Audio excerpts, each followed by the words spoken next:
Lobo Tigra, what's going on, my friend? How are you?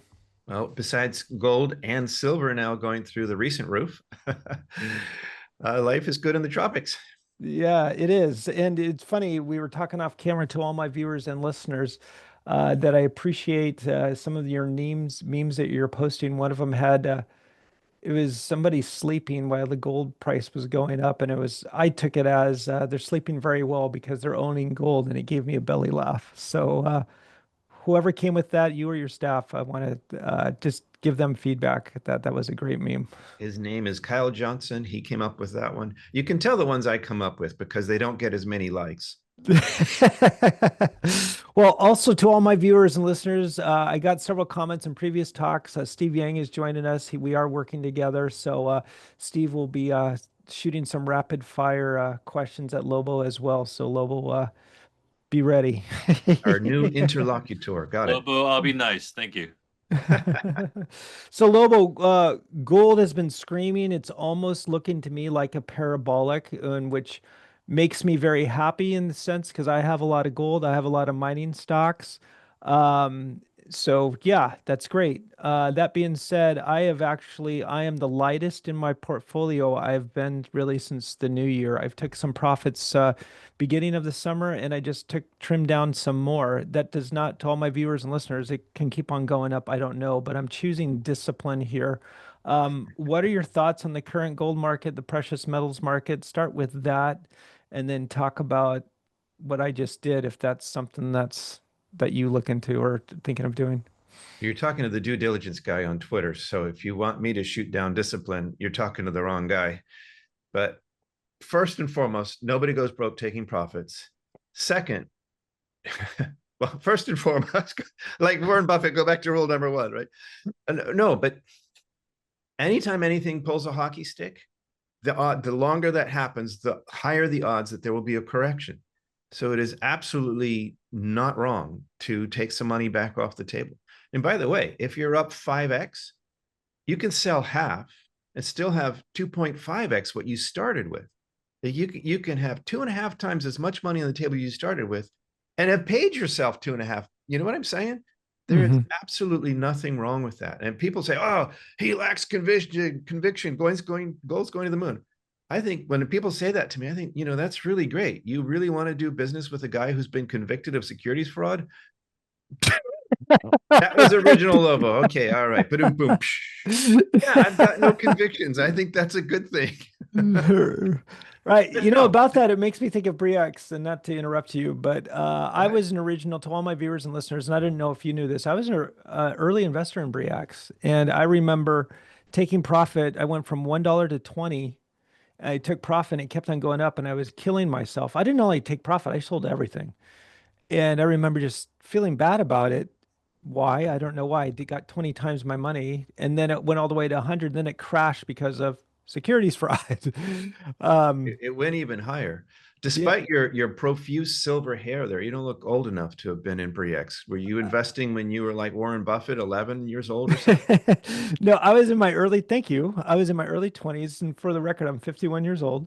I got that recommendation from our good friend Doug Casey. And again, I was just such an early investor, and that helped me pay for through college. Now, in Doug's defense and everybody's defense, that was fraud. And But that wait, Doug was, doesn't need any defense.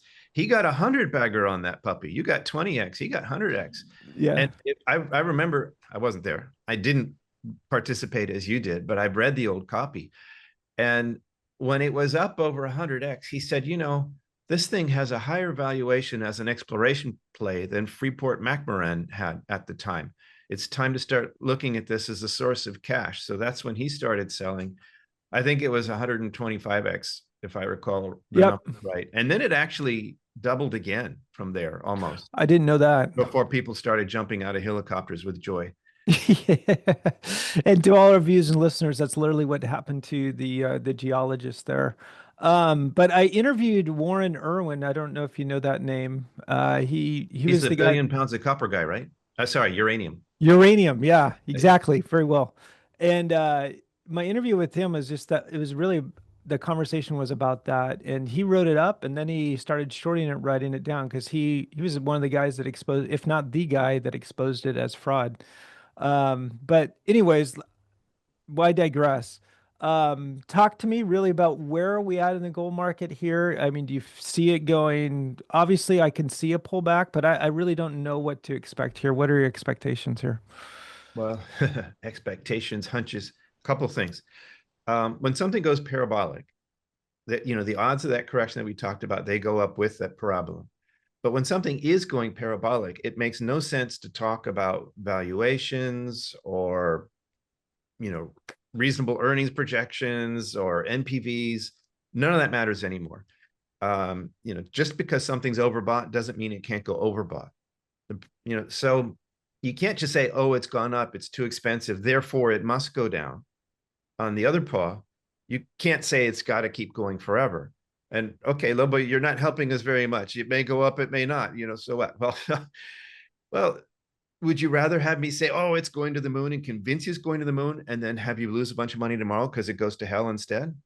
So, please, dear audience, don't get mad at me for trying to be honest with you and tell you how I see the odds.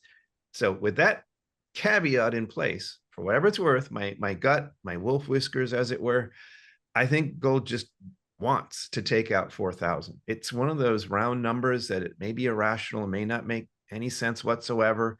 It doesn't matter to the producer if gold is 3,999 or 4,001, but it sure seems to matter to Mr. Market. And when he's got the bit in his teeth and he wants to run, he just seems to go there. And then that's when you start worrying about the bigger correction when that round number gets hit. So I'm not making any predictions. I'm not making any promises, but I'm answering the question. My feeling, for whatever that's worth, is that it wants to take out 4,000. Silver wants to take out 50. The last time I felt this way was when gold seemed to want to take out 3,000, and that was right. So if that's worth anything, I always put the caveat, the time before this, it was a long time before I felt this way, was in 2011 when gold hit 1911 intraday high. I thought it wanted to take out 2,000 and keep going. And boy, was that wrong.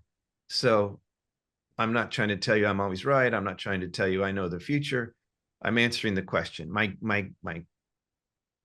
gut sense is that it wants to go higher. And then once we hit those round numbers, buyer beware, and don't forget that nobody goes broke taking profits. Oh, sorry, one more thing. People are like, well, how do I know? Oh, and what if it goes up higher? What if you got 20x on Brix, it went to 100x? Oh my gosh, I sold too early. I have a method, and that's not that I'm so smart that I know when anything peaks. The method is what I call the upside maximizer. It's a free report on the website, and it's basically to use a trailing stop, not as a stop loss, but to lock in gains. And I set a trigger. And if that trigger gets called on me, then I execute. And that way I don't have to know. And I've got such big wins now across my portfolio. I've got a lot of upside maximizers in play. And so let's say the whole sector rolls over. I'll get triggered on all these stocks and I'll either be out or I will have all of my cash back off the table and have no risk. So I can't lose. And that way I sleep well at night. Yeah, well said. Let's talk a little bit about, and I want to talk about the Lassonde curve, but later. And by the way, I use your Lassonde curve analysis religiously now, not only in my own portfolio, in my own methodology, but with I have a big investor group of friends here in Atlanta, and we talk about that. And I'm pointing them to you, and I want to give all due credit to that. But let's talk about the bigger picture. Let's talk about some assumptions. And to all my viewers and listeners, these are assumptions here.